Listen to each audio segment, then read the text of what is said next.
are some of these states, particularly Georgia, where they still have a high number of cases, moving too soon? Let's raise that right now with Peter Navarro, of course, the White House Office of Trade and Manufacturing Policy Director. Peter, good to have you. Good morning, Neil. What do you think of Georgia's moves? The president, who's open to states getting back to business, was concerned that Georgia was moving a little ahead of its skis. Do you agree with that? And Neil, I like to stay in my lane, and Vice President Pence is doing a great job on the task force setting out the guidelines. I'll let them speak to that. But the one value add I might have to this is to talk with the American people now about the calculus. We know for a fact that the virus kills directly. We know for a fact that shutting down our economy has destroyed jobs. It's caused enormous stock market wealth loss, which goes into pension funds. We know that it's doing tremendous economic damage. But the more subtle problem, which is a serious problem that comes into the calculus, Neil, is the fact that economic disruptions kill as well. We learned that when China wiped out a lot of their factories in the Midwest. We saw a dramatic rise in suicide rates, death to opioids, death to alcoholism, death to comorbidity increases in things like diabetes. We also saw a sharp blow from the China shock then to the family structure. We saw more divorces. We saw more children in poverty. So when the president has been grappling with this whole issue of when to get the economy back, it's a decision that no president should have to make. It's probably the toughest decision any president has to make. But the people themselves, boots on the ground now, are understanding this tension between the death and destruction that the China virus can cause directly and the death and destruction the China virus can cause indirectly by shutting down our economy. So I think that's the big picture here, Leo, and we're struggling with that, but we're learning as a people how to fight this virus. This is a war. It's a war that China started by spawning the virus, by hiding the virus, by hoarding personal protective equipment during the time it hid the virus. And now it's ironic and, in my view, disgusting that they're profiteering from that. So that's the big picture. Well, let me ask you about the China part of that, Peter. Could I ask you about the China part of that? Because you have long been very critical of China, even in the trade talks. They had to verify everything they did and were promising.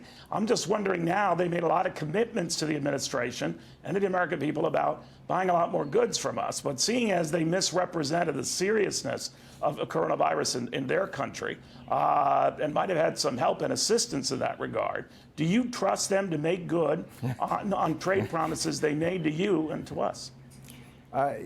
Neil, one of the most important documents that got issued this year is the recent Pew Research poll. It's amazing poll. It shows that over 90% of Americans now believe that China's a threat.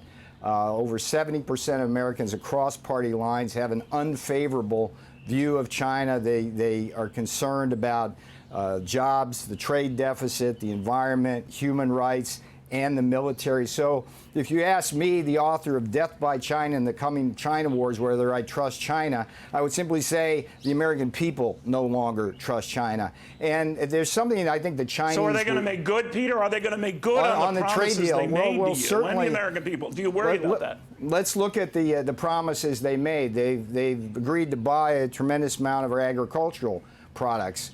It's curious that they're now buying a lot of Brazilian soybeans. We're watching that carefully. They also promised to stop all this intellectual property theft and counterfeiting, but we're being inundated now with counterfeit tests for antibodies and other things, and it's so. Do I trust the Chinese? No. Let me give you there's something that China would call the four kills. I think it's worth going over because the Chinese effectively declared war. They spawned that virus. The most likely explanation is it came out of a biological weapons lab, probably by accident, but who knows. But more importantly, we know they knowingly hid that virus, Neil, for 6 weeks. That's the second kill, because during that time, hundreds of thousands of Wuhanians and other Chinese flew to places like New York and Detroit and all around, and Milan, all around the world, effectively seeding the planet with this Wuhan virus. And if they had simply been honest with the world, they could have contained it within Wuhan, and we wouldn't be having this conversation. That's the second kill. The third kill, and China's own customs data, Neil, show this. We saw while they were hiding the virus from the world, they went out and vacuumed up all the PPE around the world.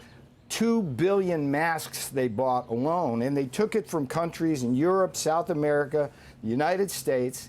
And so when the people, the nurses, the brave nurses and doctors on the front lines in New York or Chicago or Detroit or New Orleans needed PPE, part of the reason they didn't have it is because of that third kill. The Chinese had basically vacuumed that up, and now the fourth kill is that they're hoarding that and using that PPE as a weapon in their soft power to project it and to profiteer. I mean, we're seeing, even Neil, these are 30, 40 cent masks, 50 cent masks at retail usually, and they're selling them, they're coming to the hospitals here for $7 and $8.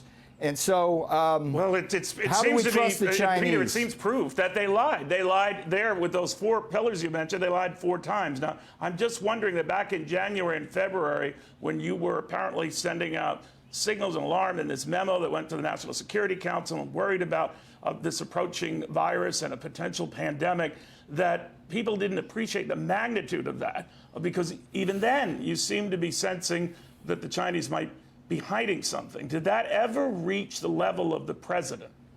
Indeed, it did. And as I was writing that memo to the task force on the travel ban, President Donald J. Trump had already made the decision to do that. And that was one of the most courageous decisions we've ever seen a president make. He took tremendous heat from all sorts of special no doubt, interest but he groups. was always convinced that the Chinese were trying to deal with the crisis and that Xi Jinping was being very transparent. I don't think that's fair to say always. That wasn't entirely the case, right? Well, there's a difference between public pronouncements and what you actually know and prepare for. And I can assure you that the president. So he had his doubts. He had his doubts.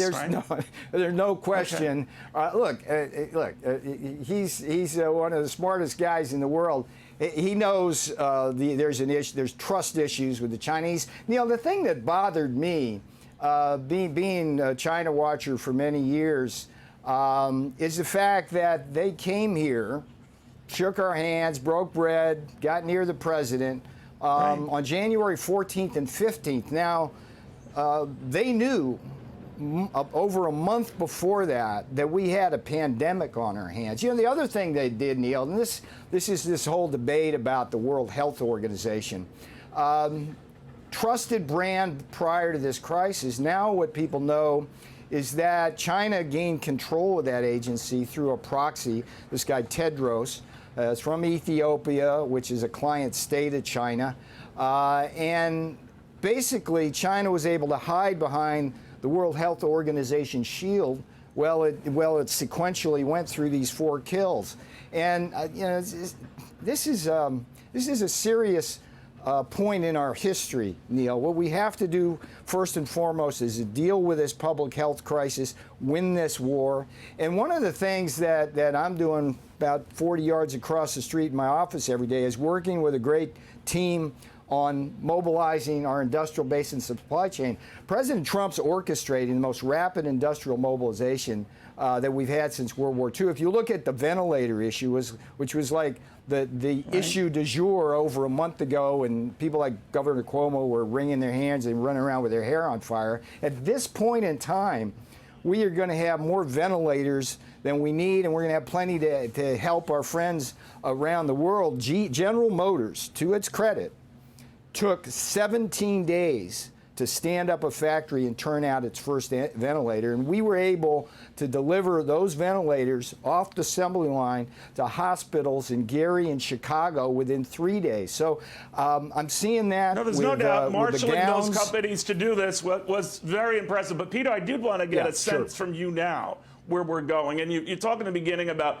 balancing our economic needs with our health needs. The president did hint that there might be distancing provisions still in effect into the early summer, isn't that almost inevitably going to mean that the V-shaped recovery he hopes for, a lot of people seem to think it's still possible, like Tim Cook of Apple, that's harder to do. As people come back, they can't crowd into as many restaurants and certainly as many theaters. It'll be a different environment. It might be a slow go, not at all a V-shape. You began that discussion by saying I had talked about balancing your health and economic needs, but that wasn't my point at the beginning. My point is that there's health concerns whether you open the economy or not. In other words, the virus kills directly, but it also kills indirectly when we destroy our economy. Suicides, drug overdoses, alcohol, all of that. So that's what we're grappling with. And as I said at the outset here, the Vice President, Mike Pence, one of the greatest vice presidents we've had, he's doing a fine job navigating these shoals where it's a learning experience for all of us. But I think that the American people are learning how to social distance, learning how to be responsible in terms of this whole thing. But will it be a slower recovery as a result? Do you think it will be a slower recovery as a result? Slower economic recovery or public health recovery? Right. Which slower one? Economic recovery. Look, the V-shaped one I was talking about. Again, I'm not going to forecast that. What I'm going to say is that we're doing our best to defend the American people and the nurses and health doctors at the front lines. We're doing our best to move forward with the economy. And don't forget, Neil, we haven't even talked about this, the tremendous work that Congress and the White House have done in terms of stimulus package. So all of this is going to come together, and I'm bullish on this economy. All well said. All well said. All right. Thank you. And